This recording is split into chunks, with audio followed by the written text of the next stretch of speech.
Oi, gente, que Deus te abençoe, que seja pleno a tua existência. Vamos continuar aqui a nossa linha de raciocínio falando sobre identidade.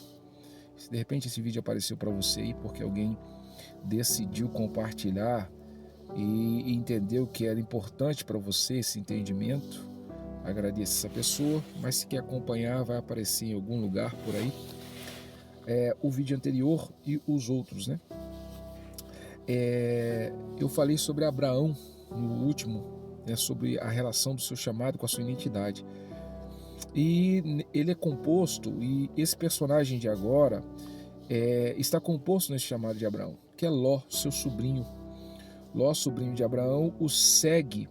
Né? Abraão tem ele tem uma experiência agora tão verdadeira e duradoura que faz com que ele rompa com os laços, né, que ele tinha de família, de lugar, com toda a sua segurança. Ele decide agora que vai seguir esse chamado, essa convicção, com base nessa experiência que ele viveu. Essa experiência ele trouxe certeza, né, para as tomadas de decisão da sua vida. E Ló segue ele agora. Então Deus chama Abraão, Abraão chama Ló. Se tem algo que eu quero que você já comece pontuando e guardando, e você vai ver que muitas pessoas se frustraram na vida por seguirem pessoas sem as mesmas convicções, sem os mesmos níveis de experiência. Não siga ninguém até que você tenha a respectiva convicção do seu chamado, sua identidade. E nesse ponto, Ló segue Abraão, e logo no capítulo 13 há uma disputa, uma guerra entre os pastores de Ló e os pastores de Abraão, esses por conta de pasto. Abraão está tão tranquilo por conta da experiência que viveu, da convicção, da identidade que está se formando, que diz para Ló: você pode escolher para qual caminho quer ir. Se você for para a direita, eu vou para a esquerda. Se você subir, eu desço. Se você, enfim. Ló, levantando os olhos, vê as campinas do Jordão e decide aquele lugar ali, porque até então está mais fácil. Gente que não tem identidade não se ocupa em construir nada, ele vai sempre procurar o atalho, aquilo que é mais perto, porque com base em quem eu sou, eu vou lutar para construir legado, né? Se você ver nos vídeos passados, foi isso que eu disse aqui, porque gente que só faz, não constrói. E pessoas que têm convicção daquilo que são, né, elas sabem o tempo que podem destinar para a construção de algo que seja duradouro. Esse é o ponto. Ló escolheu aquilo que só o levaria mais abaixo, né? Porque nesse nível as pessoas só escolhem o que é mais fácil financeiramente, emocionalmente, tudo aquilo que é mais rápido, os atalhos vão fazendo isso com você. É tão importante que você reforce, resgate e você identifique a sua identidade para isso, porque a sua vida não pode ser pautada em atalhos. Atalhos são superficiais.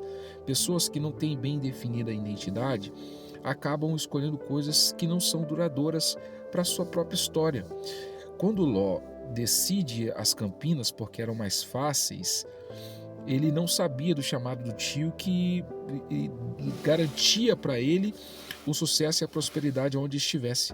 E ele vai parar agora num lugar chamado Sodoma, é onde ele vai habitar.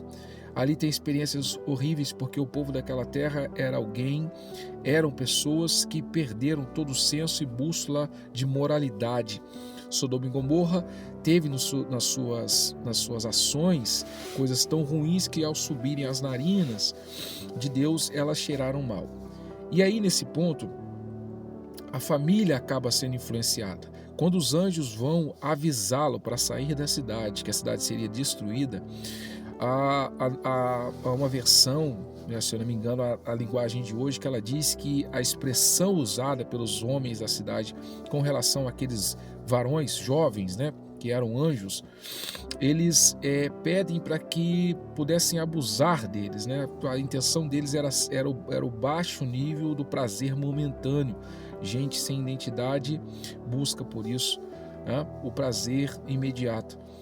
Então Ló sai com a ordem de não olhar para trás, e a sua mulher vira-se para trás para ver A cidade que até então passou a ser o seu ponto de segurança, mesmo sendo tão degradante, mesmo com coisas tão horríveis acontecendo em sua vizinhança. Ela tinha aquele lugar como segurança. Se você não sabe quem é, você não vai saber o que tem direito. Se você não, gente que não tem identidade, Fran, ela cita isso, que pessoas que não têm identidade aceitam tudo. Você não pode dizer sim para tudo. É a sua identidade que vai definir os acessos e aquilo que você pode e aquilo que você tem direito de não aceitar. Quando eles saem dali, a mulher fica, segundo a história, ela vira uma estátua de sal, fica paralisada, não consegue avançar.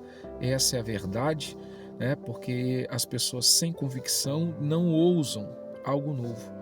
Ló sai e o final dessa história ele é triste, porque a esposa morre, uma das filhas, segundo a Mitrash, que é uma tradição judaica, tinha sido morta também nessa cidade. Duas filhas ficam, e essas duas filhas têm relações com o próprio pai. E dessas relações surgem dois povos que fizeram muito mal a Israel, que é o povo de Moabe, os moabitas, e os de Amon, os amonitas. Pensem bem, duas filhas que têm agora todo o senso de moralidade gerido por esse ambiente tão tóxico. E qual é o final da vida de Ló? Um legado estranho para a terra, um legado estranho para ser lembrado. É um pai e vô ao mesmo tempo, porque cometeu um incesto e passou a ser algo como pedra de tropeço para o povo da promessa. Cuidado em seguir pessoas e se basear em experiências de pessoas para formar a sua identidade. Gere as tuas experiências, tuas convicções, tua segurança virá disso. Deus te abençoe.